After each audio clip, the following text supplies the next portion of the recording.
Olá, pessoal. Começa aqui mais um programa especial Saúde e Diagnóstico, que, como você sabe, é uma parceria nossa do canal com a CBDL, Câmara Brasileira de Diagnóstico Laboratorial, trazendo sempre temas de grande relevância para que você possa, com essas informações, aplicá-las na sua vida, principalmente em relação à conduta nesse período ainda de pandemia.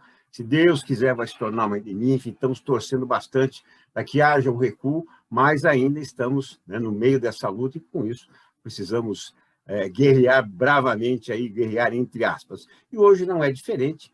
O tema dos autotestes, como você sabe, em decisão unânime, a Anvisa autorizou, liberou os autotestes no Brasil. Isso traz mais segurança para a economia, com as pessoas testadas, traz empregos também, porque são novas linhas de produção que se abrem. E hoje nós temos uma bancada aqui, convidados muito especiais, assim como o nosso presidente executivo da CBDL, Carlos Eduardo Gouveia. Tudo bem contigo, Carlos? Eu já deixo aqui, né, nas suas boas-vindas, uma fala tua, né, onde você diz que essa liberação foi realmente uma decisão histórica. Queria que você explicasse isso. Tudo bem com você? Sim, muito obrigado, Elias. Parabéns pela condução sempre exemplar aqui dos nossos programas. E aos nossos três convidados, é um grande prazer tê-los aqui, exatamente para debater o que vai acontecer daqui para frente, porque o momento histórico, de fato, aconteceu no último dia 28 de janeiro, com a publicação pela Anvisa da resolução RDC 595. Ela finalmente trouxe clareza para quais são os requisitos que as empresas devem seguir para lançar os seus produtos no mercado, os requisitos para os registros dos autotestes para o Covid. E por que é uma quebra de paradigma, e sim um marco importante? Porque é, mais uma vez, um trabalho que complementa todas as demais ferramentas já existentes no diagnóstico para a busca do autocuidado, a busca de mais um instrumento para que o cidadão possa olhar a sua saúde, e aí a gente muda a perspectiva de doença para a saúde, e, obviamente, nos ajudar a combater essa pandemia terrível e interromper o ciclo de transmissão da doença. Só juntando esforços do governo, sociedade civil organizada e população é que, de fato, a gente vai conseguir ter essa vitória aí no futuro. Então, com essas palavras, eu também por terem aceito. É com você, Elias. Sem dúvida alguma, temos realmente, né, uma bancada de altíssimo nível para poder discutir esse tema e, principalmente, né, com executivos, né, com pessoas ligadas a esse setor. E eu vou, então, inicialmente, já dar as boas-vindas para Fernanda Viana Andrade Lamounier, diretora técnica da ECO. Fernanda, uma alegria tê-la aqui, uma honra a sua participação aqui no Especial Saúde Diagnóstico. Eu gostaria que você apresentasse um pouquinho da ECO e também, em especial, essa atuação que a ECO tem na linha de autoteste. Tudo bem com você? Tudo jóia. Agradeço mais uma vez o convite, né, pela CBDL, né, e por você, da ECO, estar podendo participar desse bate-papo aqui, né, nesse momento. Então, assim, a ECO é uma empresa, né, nós somos uma empresa, éramos uma empresa mineira, né, então a gente está situado em Corinto, a 200 quilômetros aqui de Belo Horizonte. E a ECO hoje eu falo, o nosso foco é point of care, né, então a gente é uma grande fabricante de testes rápidos, que é aquele cuidado lá na ponta do nosso paciente. E a ECO teve um destaque muito grande com a produção dos testes de Covid, né, fomos pioneiros no teste de antígeno. Então, assim, a gente vê que, né, como o Carlos falou, realmente foi uma grande vitória para a sociedade, para todo mundo, essa questão da liberação dos autotestes, né, para uso do público leigo. Obrigado, Fernando. E agora também Rubens Freitas, sócio e CEO da Vitra Diagnósticos. Rubens, obrigado por ter aceito o convite. Uma alegria tê-lo aqui para poder falar um pouquinho sobre esse mercado, esse segmento, essa liberação dos autotestes. E eu peço, então, que você apresente para nós a Vitra Diagnósticos e também em relação à atuação dela com os autotestes. Tudo bem com você? Tudo bem, boa noite. Obrigado a você, Elias e Carlos, pelo convite. É um prazer estar aqui com vocês.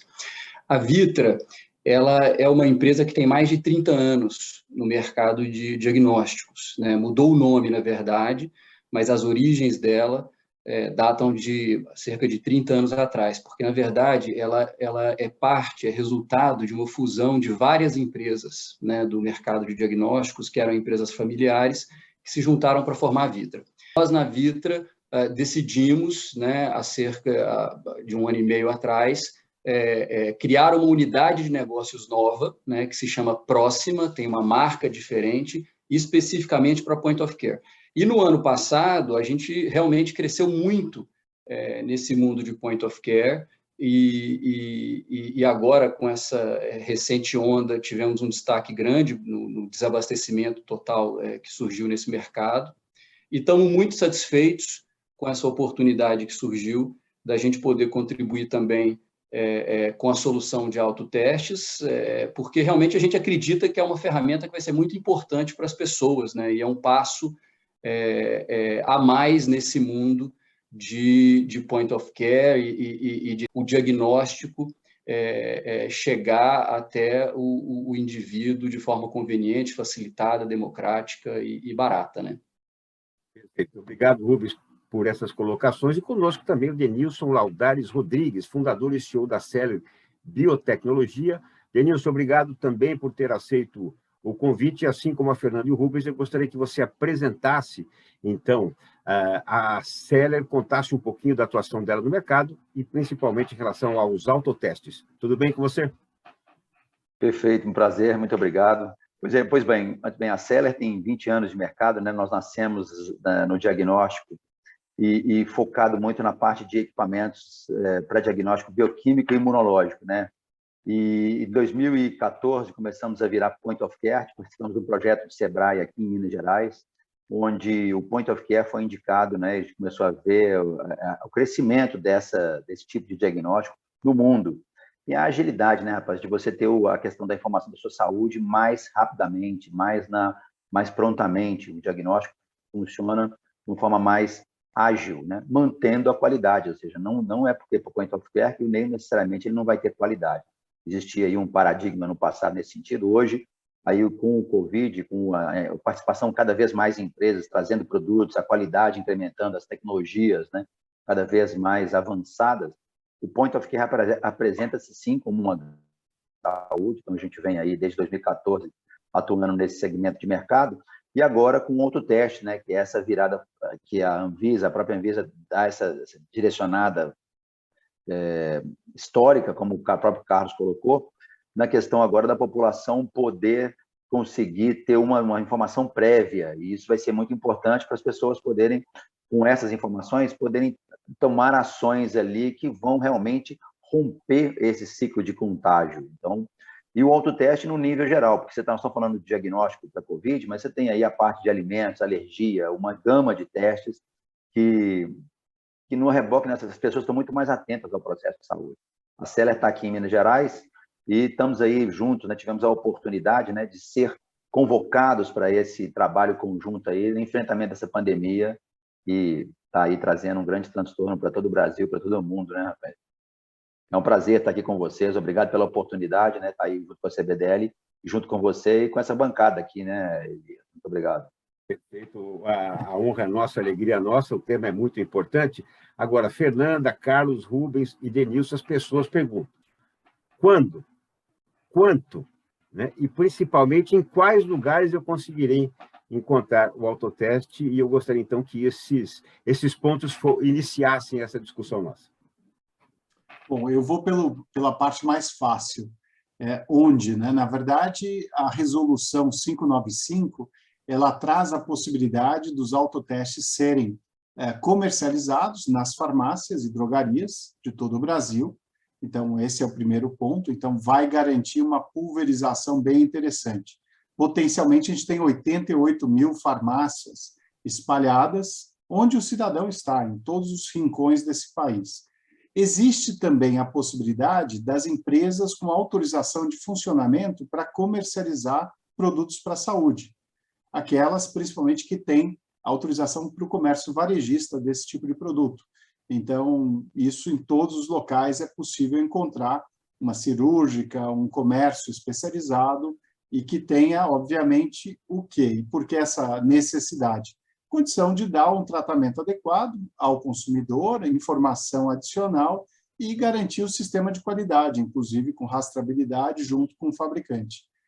E, por conta disso, é permitido o comércio eletrônico por qualquer um desses dois tipos de atividades, seja a farmácia e drogaria, com os seus sites especializados, ou até dessas empresas que atuam nesse setor de comércio varejista de produtos para a saúde ou diagnóstico.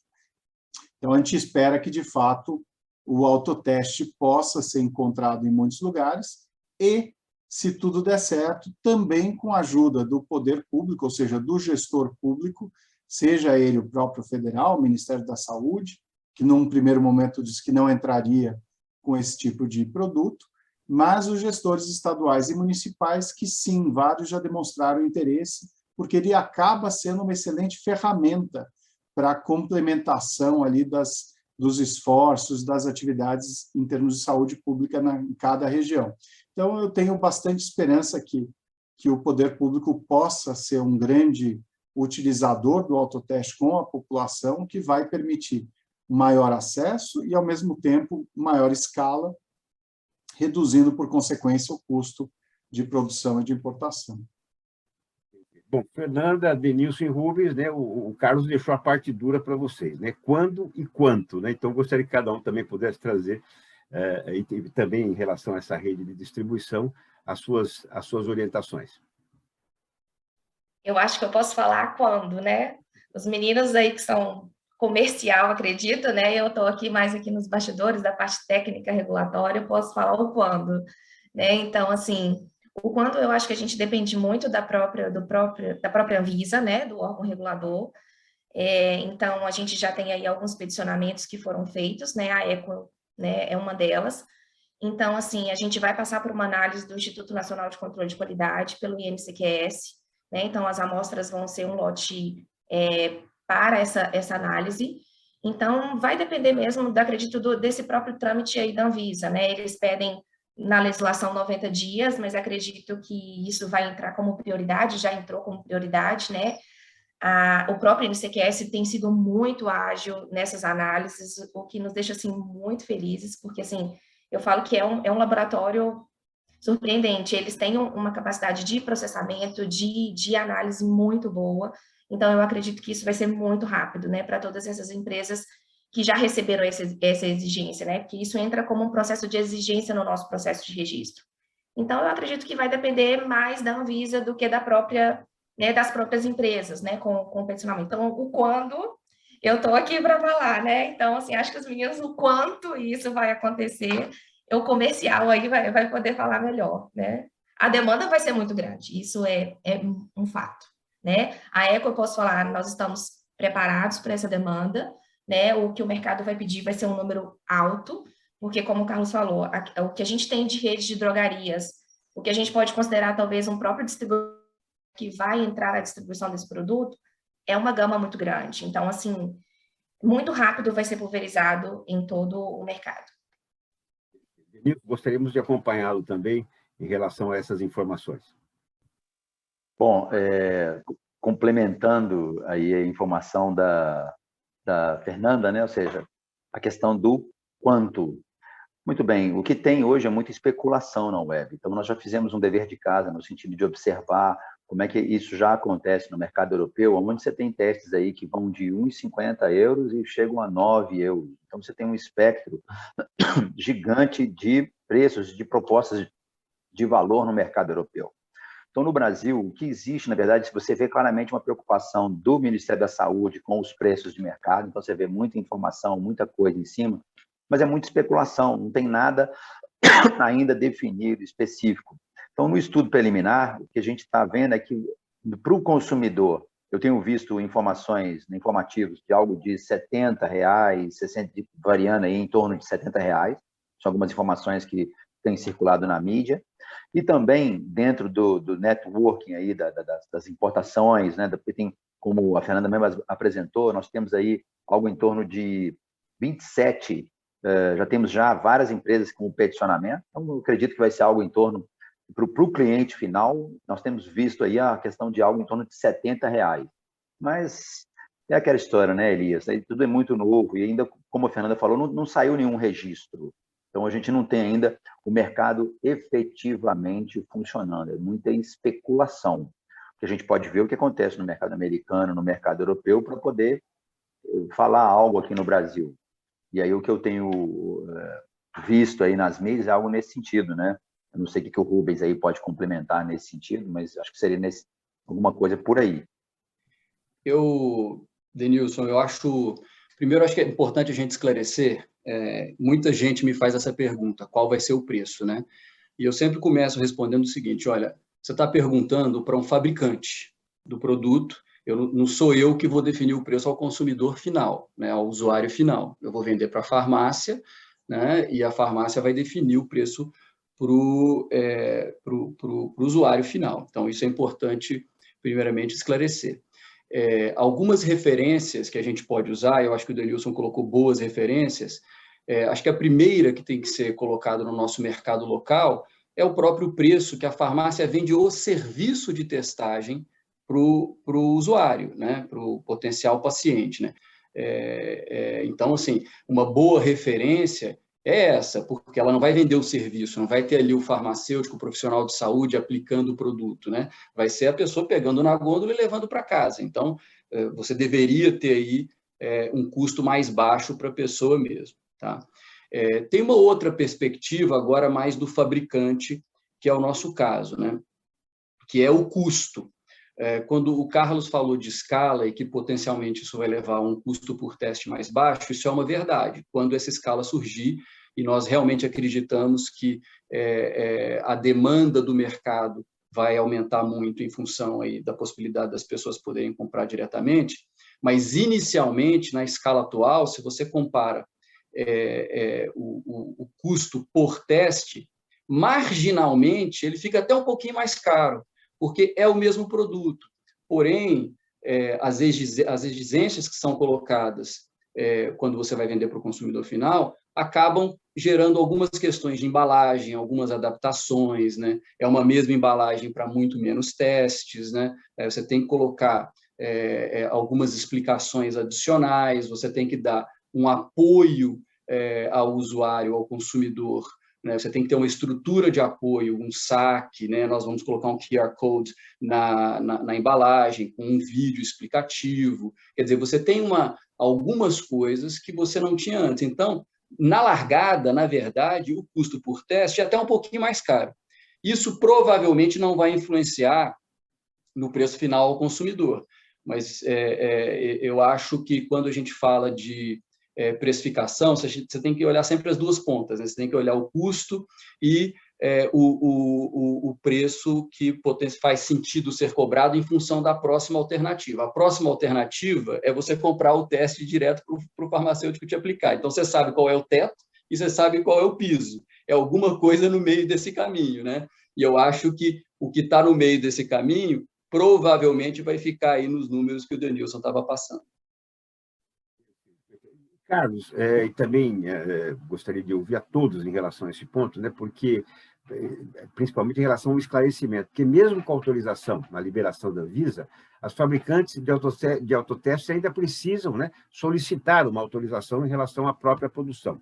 Então, ouvir também, né, nossos três convidados, e você, Carlos, em relação a esse ponto, e também em relação ao ponto de autotestes importados, né? Como é que eles vão buscar essa autorização perante a Anvisa?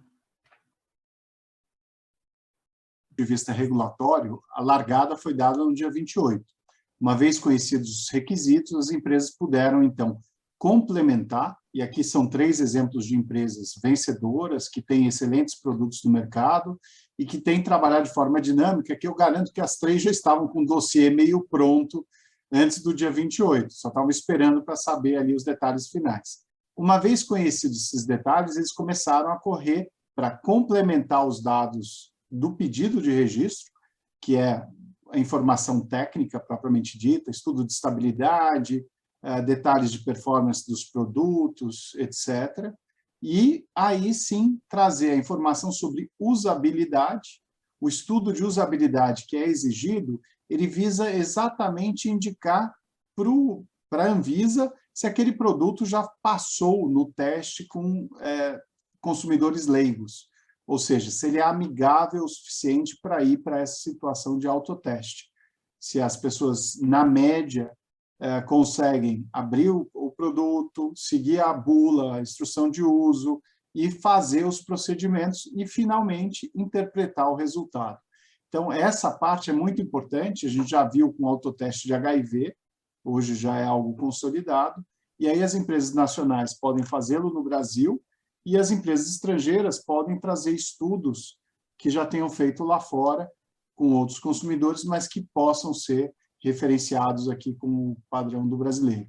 Isso, 1. E 2, a questão do estudo perante o INCQS da Fiocruz, que é fundamental para confirmar aquela sensibilidade e especificidade mínimas que o próprio Ministério acabou indicando e a Anvisa confirmou. Então, o que a gente tem de concreto?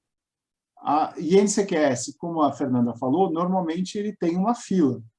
Para o caso do Covid, eles já se comprometeram com a própria Anvisa de garantir 5 dias úteis entre a chegada da amostra e a entrega do relatório para a Anvisa, o que é muito rápido. E a própria Anvisa, como fez lá no começo da pandemia, ela não vai gastar os 90 dias, ela vai fazer a análise de forma muito acelerada e em caráter prioritário. Concluindo isso, a gente estima que, com esses processos que começaram a chegar lá na segunda-feira, parece que teve um até na própria sexta, mas a maioria já começou a partir de segunda. A ideia é que, pelo menos um ou outro, quem sabe até o final do mês, mas com certeza a maioria já vai ser em março, e a partir de março, abril, aí a gente começa a ter várias marcas diferentes. Então, eu acho que muito em breve a gente vai ter esse produto acessível para o nosso consumidor. A palavra da ECO, então, em relação a essa validação perante a Anvisa. Essa validação, assim, do INCQS, eu gosto muito, assim, porque eu falo que o Covid, ele veio para mostrar para a população em geral que era desacreditada com o teste rápido, né? Então, assim, o próprio Covid hoje trouxe isso. Então, hoje todo mundo sabe o que é uma PCR, o que é um teste rápido, o que é um resultado imediato, o que é uma tomada de decisão, né, rápida, né, pelo próprio médico ou para o isolamento daquele paciente. Então, assim, e o INCQS eu vejo como um reforço para isso, né, que são amostras ali que a gente tem segurança, né, no relatório que vai ser apresentado. Então, assim, eu acho que é só para assegurar mesmo a eficácia desse produto, né? E passar uma segurança para o público leigo, quando fala assim, a gente tem um laudo de análise da Fiocruz. Poxa, então isso já te passa uma certa segurança, né? Que nem todo mundo sabe que todo HIV, todo produto classe 4, ele tem que obrigatoriamente passar pelo INCQS, assim como um simples teste de dengue, né, que agora também é obrigatório passar pelo INCQS. Então, eu acho que isso vem só para somar, né, para trazer mais confiabilidade do que nós já tínhamos, né, o que a gente conseguiu, na verdade, com o Covid. Rubens, como é que tem sido esse processo da Vitra em relação à Anvisa?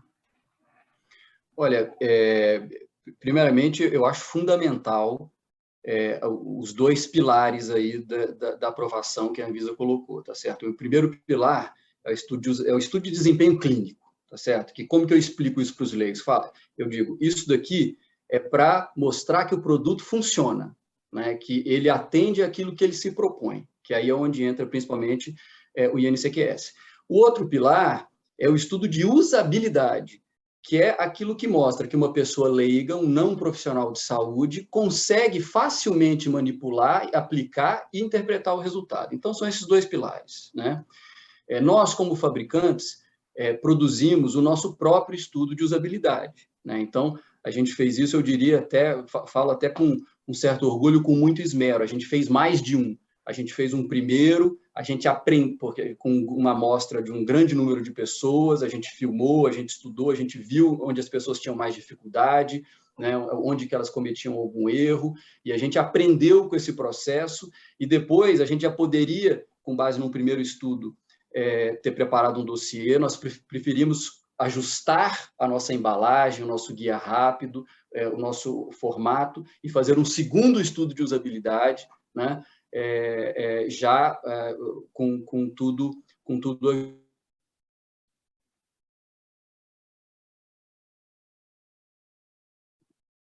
porque ele vai separar o joio do trigo, né? Tem um monte de empresas que já deram entrada, mas cá entre nós, assim, sabemos que muitos não passarão por esse processo, né?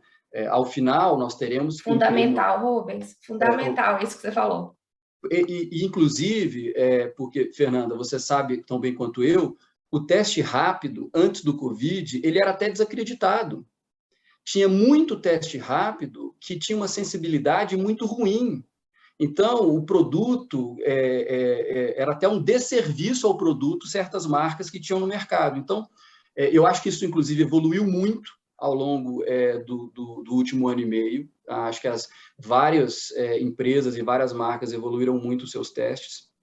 Eu posso dizer que o critério, né, de sensibilidade mínima que foi colocado nesse caso, que é de 80%, né, a sensibilidade que foi colocado, que quer dizer o seguinte, né, dado uma população de doentes, o teste rápido tem que pegar, no mínimo, dar positivo como 80% daquela população de doentes, ou seja, no máximo 20% de falsos negativos, né? Então, no caso da Vitra, a gente tem, na verdade, uma sensibilidade de 97%, tá certo? É muito acima. Eu acho que as empresas, elas evoluíram muito, é o caso da Vitra, e eu diria que isso é um filtro importantíssimo e salutar para termos um bom mercado e produtos que efetivamente atendam ao seu propósito, né? Então, a gente fizemos o nosso teste de usabilidade, estamos preparados para os estudos de desempenho clínico, e acreditamos que isso vai efetivamente fazer com que o mercado floresça de verdade, e quero crer que isso vai evoluir com o tempo para outras doenças infecto-contagiosas e outras condições que não sejam exatamente contagiosas, como eventualmente alergias, intolerâncias e coisas do tipo, que possam ser consideradas também como potenciais autotestes. Denilson, nos conte também como é que tem sido esse processo de validação da Celler perante a Anvisa. Rapaz, assim, depois da fala, né, da Fernanda e do Rubens, assim, não tenho o que complementar, porque é exatamente isso, né? Separar o joio do trigo. Então, você vê muitas empresas, e isso aconteceu na primeira fase do Covid, ainda quando estávamos trabalhando os anticorpos, né, logo que teve a pandemia, você viu uma enxurrada de empresas, né, e de empresas, eu vou dizer aqui, assim, aproveitando a oportunidade para colocar produto no mercado, mas sem a tradição em diagnóstico, sem a menor tradição em point of care, sem conhecer o que é diagnóstico, mas trazendo o produto e através daquela grande demanda que houve a necessidade de abrir a porta, né? A Anvisa viu a necessidade de abrir a porta e aí muitas pessoas, muitas empresas de diferentes segmentos trouxeram o teste. E isso não aconteceu agora no autoteste. Então, ou seja, você tem um processo de registro onde vai ser investigado, vai ser verificado. Isso para proteção da nossa população, proteção do nosso do próprio teste também, ou seja, você vai aplicar soluções que efetivamente funcionam. O Rubens destacou muito bem aí, né? Ou seja, e também, Fernanda, a questão do INCQS, que vai avaliar os produtos e verificar o resultado do desempenho. Então, ou seja, essa usabilidade, importantíssimo para você transmitir segurança ao usuário. Caso contrário, o autoteste não vai cumprir o papel dele.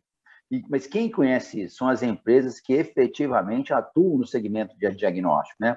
Os oportunistas, aqueles que estão vindo para poder trazer e comercializar um produto, quer dizer, diagnóstico não é simplesmente atravessar um produto, você tem um serviço normalmente agregado, você precisa trazer informação para o seu cliente, seja ele um hospital, seja ele um distribuidor de produtos para a saúde, ou seja ele ainda mais o cliente final. O Rubens colocou aí, né? Poxa, fizemos um primeiro estudo e fizemos para o segundo. Por quê? Agora você está trabalhando com um usuário leigo, que não tem conhecimento específico. Então, daí o critério, o rigor para as empresas que atuam, que é o caso dessas três aqui, aí nós temos mais algumas no Brasil, que zelam pela informação técnica, pelo rigor, pela saúde, Então, ou seja, ter esse serviço prestado é algo importantíssimo, né? A questão da qualidade, passar por um selo de qualidade, porque é um selo de qualidade. Você ter o seu produto certificado lá pelo INCQS, o Cruz. Então, acho que esse trabalho é muito importante para segurar a qualidade.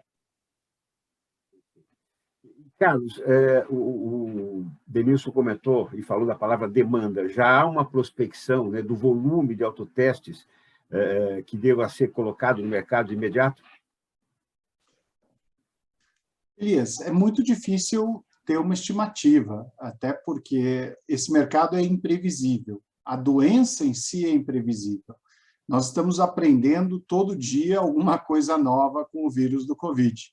Aquilo que nós imaginávamos lá em março, abril de 2020, mudou completamente. Todos vocês, os três aqui, se lembram.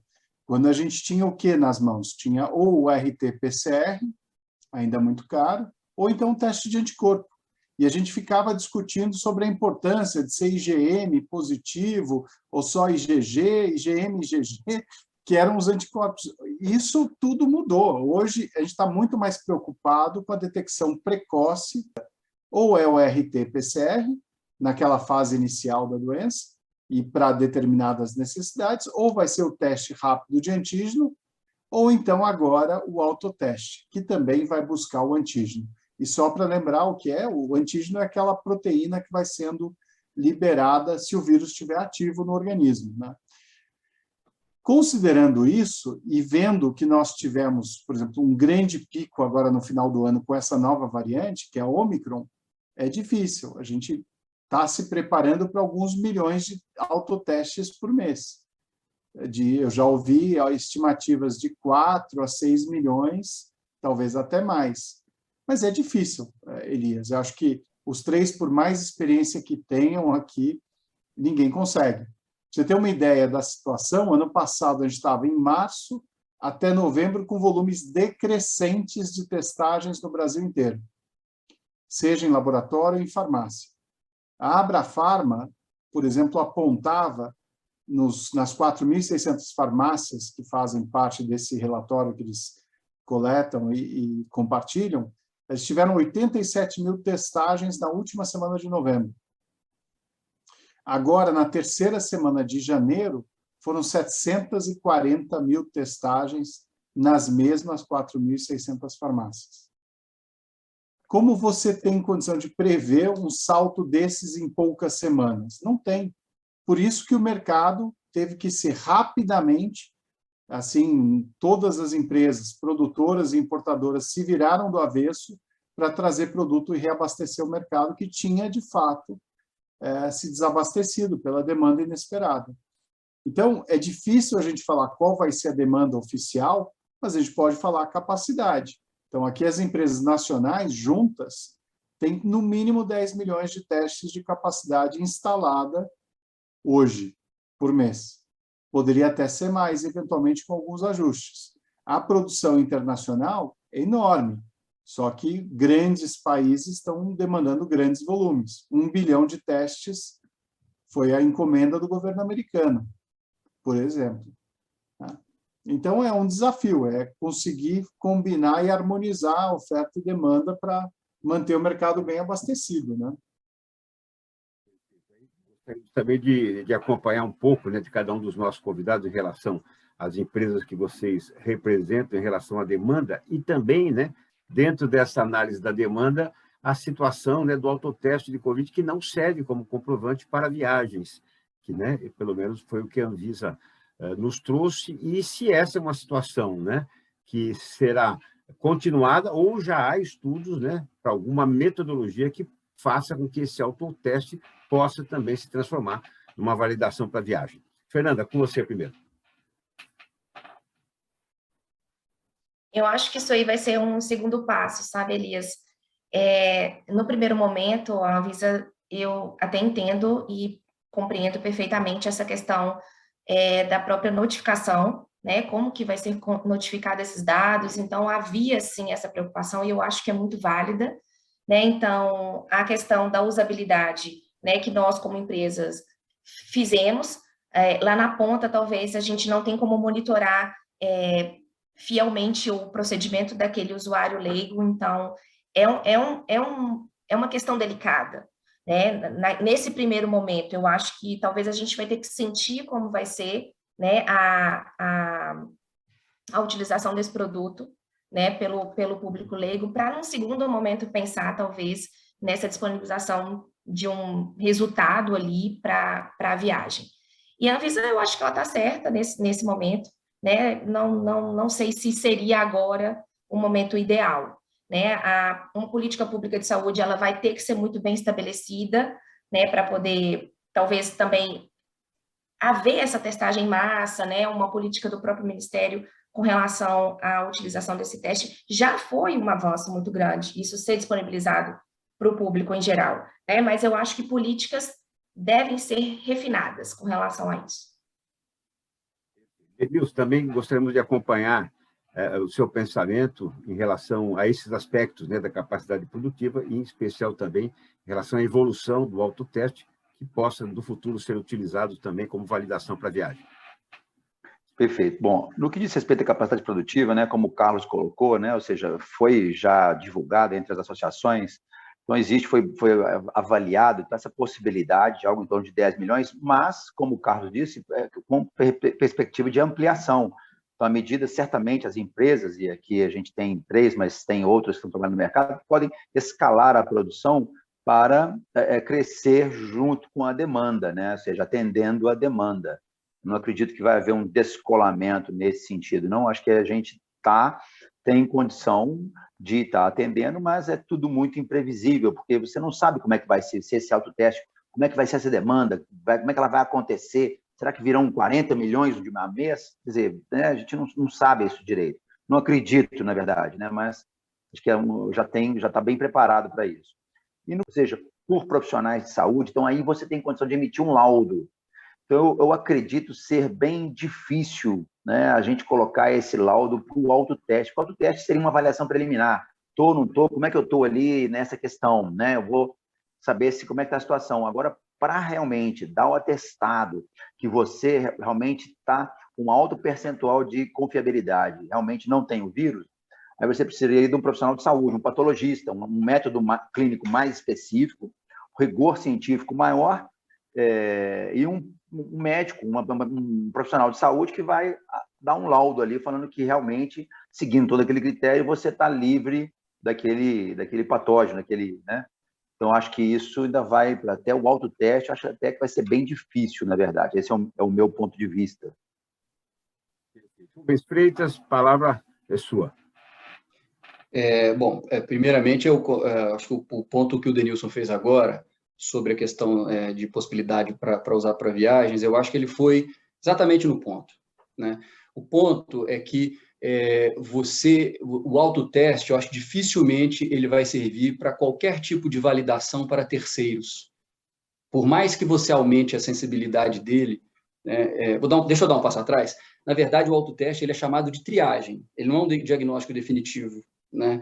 E a razão principal para isso é a sensibilidade. Como eu disse anteriormente, a sensibilidade mínima foi colocada de 80%, e, francamente, esse tipo de sensibilidade é bastante aquém do que seria necessário para você ter realmente uma segurança, né, de que não está com vírus e a ponto de precisar de uma validação de terceiro, de servir para uma validação de terceiro. Mas mesmo que chegasse a gente tivesse tecnologia para que o autoteste, o teste rápido, chegasse a uma sensibilidade do nível de um PCR, ainda assim, né, algo feito pela pessoa, pelo leigo, dificilmente, pelas razões que o Denilson colocou, vai se qualificar para servir de laudo ou de validação para terceiros. Tá? Então, eu acho que a barreira principal será essa. Essa é a primeira resposta.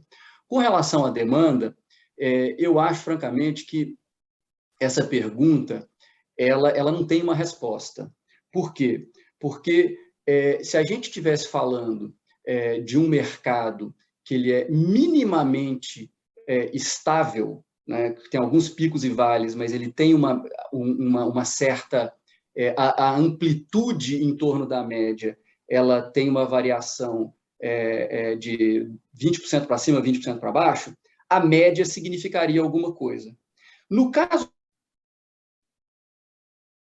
não significa nada, porque a variação entre picos e vales é tão absurda, né? É uma coisa assim que é de 50 vezes o maior entre o pico e o vale, talvez seja até maior que isso o número, nem fiz a conta, mas a hora que você olha o gráfico, você vê que é uma variação tão absurda que se você tira uma média de uma curva como essa, ela não significa nada. Então, na verdade, o que a gente tem que estar preparado como indústria, né, e como participantes desse mercado, é para responder rapidamente às variações de demanda desse mercado. Porque todo mundo sabe, a gente já viveu as outras ondas antes, essa onda atual, inclusive, está tendo um pico acima das ondas anteriores, né? E ela sobe muito rapidamente, né, pelo que a gente viu na África do Sul e viu em outros países já que estão mais avançados, como Estados Unidos, em 25 dias se atinge o pico, mas também ela desce muito rapidamente depois, né? Então, hoje a gente sofreu, o Carlos falou de um certo desabastecimento de mercado devido a essa velocidade de crescimento, né, essa taxa de variação absurdamente alta. Mas o que eu acho, portanto, que a principal lição que a gente tem que aprender é a gente, como indústria, ter sempre a capacidade de responder rapidamente. Como? Com automação das linhas de produção, com capacidade de aumento de turno, que foi o que a gente fez na Vitra, na verdade, né? A gente, na verdade, aumentou turnos de produção, contratou mais gente. De 25 de dezembro até ontem, nós entregamos para o mercado 3 milhões de testes. 3 milhões de testes rápidos, entendeu? Só nesse período. Estamos falando aí de cerca de 40 dias, né? Basicamente, é o famoso se vira nos 30. Né? E a gente conseguiu fazer isso. Mas, ainda assim, eu acho que tem espaço para melhorar, via automatização da produção, né? E via internalização de alguns insumos que ainda hoje nós importamos, né? Acho que a gente tem que cada vez mais se mover para depender cada vez menos do mercado externo e das importações. Esse é o nosso caminho na Vitra, né? E isso vai nos tornar independente e vai permitir que, quando surgirem as ondas, a gente responda rapidamente. Porque a dinâmica desta doença e de várias outras que têm uma característica similar, outras doenças respiratórias, vai ser assim, é uma dinâmica de picos e vales, né? Ninguém sabe o cenário, ninguém sabe o que vai acontecer, porque há alguns cenários. Cenário 1, após a variante Ômicron, essa é a última variante, está todo mundo imunizado, porque foi tão contagioso que pegou todo mundo, somado com as vacinas, daqui para frente isso aqui vira uma gripe pequena, ninguém não preocupa mais nada. Cenário 1, é possível? É possível. É provável? Não sei. Cenário 2, a variante vai passar a onda dela, daqui a 3, 4 meses surge outra variante, né? Que pode ter uma característica, inclusive, como outras doenças, como a gripe espanhola, evoluíram, que as próximas variantes sempre têm maior poder de contágio e menor gravidade, né? Impactam menor a saúde, porque esse é o objetivo do vírus, né? Se perpetuar e conseguir infectar o maior número de pessoas possíveis sem matar o hospedeiro, né? Então, essa é uma característica de algumas doenças parecidas com o Covid. Então, pode ser que, na verdade, a gente volte a ter outras variantes e cada uma tenha alguma onda quando surgir, né, quando ela surgir e as pessoas estiverem despreocupadas, né, relaxadas as medidas de proteção, né? Então, esse é um segundo cenário, né? Pode ser que, na verdade, a gente tenha um cenário onde a gente vai conviver com essa doença de forma endêmica, com as variantes já conhecidas, mas que, como a gripe, como a influenza, no inverno, de repente, você tenha pequenas barrigas, né? Você tem pequenas ondas.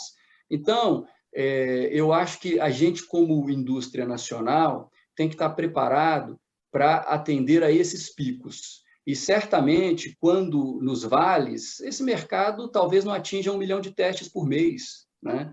Mas aí vai chegar no pico e ele vai a 10 milhões de testes naquele mês, né? Como provavelmente deve ter sido o mês de janeiro. Eu acredito que a Vitra deve ter tido, entregou 3 milhões, deve ter tido não mais do que 1 terço do mercado em janeiro. Então, minha estimativa é que o mercado deve ter, como um todo, vendido uns 9, né? Então, a gente aqui tende a pensar desta forma. Perfeito, Rubens, você trouxe realmente que existem muitas dúvidas, muitas questões, mas nós aqui do Especial Saúde e Diagnóstico estamos prontos para levar muita informação e principalmente esclarecê-los. Olha, uma alegria tê-los aqui, principalmente com essa riqueza de informações que vocês trouxeram. Fernando, eu gostaria das suas despedidas, da sua mensagem final e também, se quiser deixar um canal de contato para o consumidor conhecer um pouquinho mais da Eco. Fique aqui à sua disposição para você poder fazer essa mensagem final e essa apresentação do contato da Eco. Bom, agradecer mais uma vez o convite, né? Foi prazeroso, né? Esse bate-papo muito enriquecedor. Tem o nosso canal no YouTube, no Instagram, né? Então, ali também vai ser um canal de contato direto do usuário do autoteste de Covid, a gente vai ter vídeo disponível. Então, assim, convido a todos a conhecer mais informações. A gente tem uma plataforma também que se chama Ecoeduca, que é muito legal, que é voltado para profissionais da saúde, que faz um treinamento ali e é emitido um certificado. Então, assim, é bem enriquecedor para todo mundo. Então, fica aqui mais uma vez o meu agradecimento, agradeço, né, a todos pela oportunidade, né, de estar aqui com vocês. Nós aqui agradecemos, em nome da CBDL, do Carlos Eduardo Gouveia. Denilson Laudares Rodrigues, obrigado pela participação, sua mensagem final e também os canais de contato com a Celler. Perfeito, meu caro Elias. É um prazer estar aqui, poder trazer alguma informação, compartilhar e receber, né, e tá nessa troca de informações. Então, a Celler aí está presente, né, nas mídias sociais, no site, né, celler.ind.br, no YouTube, Instagram, e acho que o modelo é exatamente isso, suporte, atenção ao usuário, no sentido de ele sempre entender, né, ter o conhecimento. É muito importante nós fazermos o papel também de informação à população. Então, nos nossos portais, a população certamente vai poder encontrar maiores detalhes sobre a doença, sobre o tratamento, sobre o acompanhamento, sobre testes, né, o teste especificamente em si. E estamos aí à disposição. Foi um grande prazer estar aqui com você, com o Carlos Eduardo, juntamente aí com o Rubens e Fernanda, nesse nosso bate-papo aqui. Muito obrigado pela oportunidade. Nós que agradecemos, Denilson Rubens Freitas, sua mensagem final e também os canais de contato com a Vitra. Bom, assim como meus colegas, queria agradecer a todos vocês, Elias, o Carlos Gouveia, por ter organizado, pelo excelente trabalho que ele está fazendo à frente da CBDL. Realmente, queria aproveitar essa oportunidade aqui, Carlos, eu não tinha tido a oportunidade antes, estou acompanhando aqui, realmente um excelente trabalho. Fernanda, o Denilson, foi um ótimo bate-papo, excelente iniciativa, temos que fazer mais eventos como esse, né, aproximarmos as empresas, né, em prol da saúde pública no Brasil. Acho que a gente tem muito a contribuir. Os contatos da Vitra, tem o website, né, vitra.com, né, temos Instagram também, temos, como eu disse, uma marca voltada apenas para o point of care, chama-se Próxima, né, tem o site da Próxima, e tem também uma presença no YouTube, que vai ficar cada vez maior, né, da Próxima agora com essa possibilidade de contato direto com o consumidor final. E é isso, assim, eu realmente espero, assim, a nossa missão aqui na Vitra é poder dar uma contribuição determinante ao Brasil no segmento de diagnósticos, né, aumentar a soberania do país quando se trata de diagnósticos, dependendo cada vez menos de importação, fortalecendo P&D, né, pesquisa e desenvolvimento locais, produção local, e por meio dos diagnósticos descentralizados, né, que é o point of care, poder levar cada vez ao maior número de pessoas testes, exames que sejam fáceis de fazer, convenientes, baratos, né, democráticos e que realmente resolvam a vida das pessoas, né, que as pessoas possam cuidar aí da saúde e não da doença. Muito obrigado, Rubens. E olha, Carlos Eduardo Gouveia, o que o Rubens trouxe é muito importante, porque essa parabenização, né, a você, a CBDL, por realmente abrir o mercado, trazendo, né, os grandes players, né, numa mesma mesa de conversa, de discussão, para chegar juntos, né, um ponto importante em comum. Então, parabéns a você também e sua mensagem aqui para quem nos acompanha no especial Saúde Diagnóstico. Elias, muito obrigado. E aos três, Rubens, Fernanda e Edenilson, mais uma vez, para a gente é um grande prazer. É importante que cada empresa dentro da CBDL tenha a oportunidade de ser um membro ativo desse mercado que está mudando. Acho que o mercado de diagnóstico nunca teve uma mudança tão significativa em tão pouco tempo como agora. E a gente, com certeza, vai ter como legado essa percepção do valor do diagnóstico pelo consumidor. E é um consumidor que a gente preza, que valoriza, que tenha maior respeito, e, em função desse respeito, eu até anuncio também, Elias, aqui em primeira mão, de que a própria CBDL vai estar, junto com seus associados, estabelecendo canais de informação sobre o autoteste. Então, nós pretendemos ter relatórios consolidados das empresas. Então, a figura do reporte dos dados, nós encaramos de forma séria, embora o principal objetivo aqui é interromper o ciclo de transmissão, é uma questão de controlar a epidemia. Então, o mais importante é entrar com o autoteste o mais rápido possível para que o cidadão possa testar a si mesmo, em caso de positivo, avisar as pessoas próximas, fazerem o rastreamento de contato e ficar alerta, porque em caso de necessidade, sintoma, ele já pode buscar o acesso a uma terapia eficaz. Então, o diagnóstico precoce, mesmo que seja no formato de triagem, ele tem um papel importantíssimo. E, independentemente disso, sim, a gente entende que a informação sobre o autoteste positivo, ele pode ser um instrumento a mais para o Ministério da Saúde, laboratórios e farmácias, e comunicados ao RNDS, né, que é a Rede Nacional de Dados em Saúde.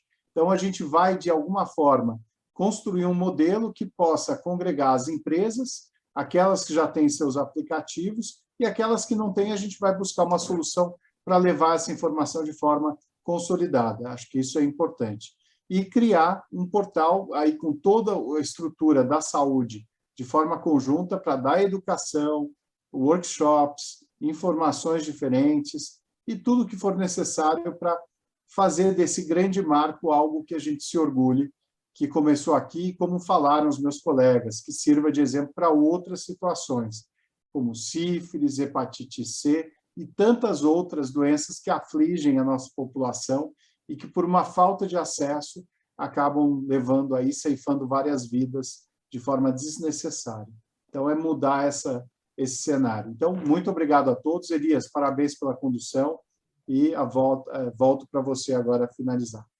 Obrigado, Carlos. Obrigado também a Fernanda, o Rubens e o Denilson. E, sem dúvida alguma, o papel das entidades é esse, justamente, né, é ser a voz única de um setor e, certamente, né, essa voz está ganhando um coro importante, em especial pela qualidade, né, das empresas que o compõem. Obrigado a você que nos acompanha aqui no Especial Saúde Diagnóstico. Compartilhe os nossos programas, dê o seu like, inscreva-se no canal, porque sempre estaremos aqui levando informação e conteúdo de qualidade para melhor orientação sua e também dos seus familiares. Obrigado pela parceria. Até o próximo Especial Saúde Diagnóstico, em parceria com a CBDL, Câmara Brasileira de Diagnóstico Laboratorial. Tchau, pessoal, e até o próximo programa.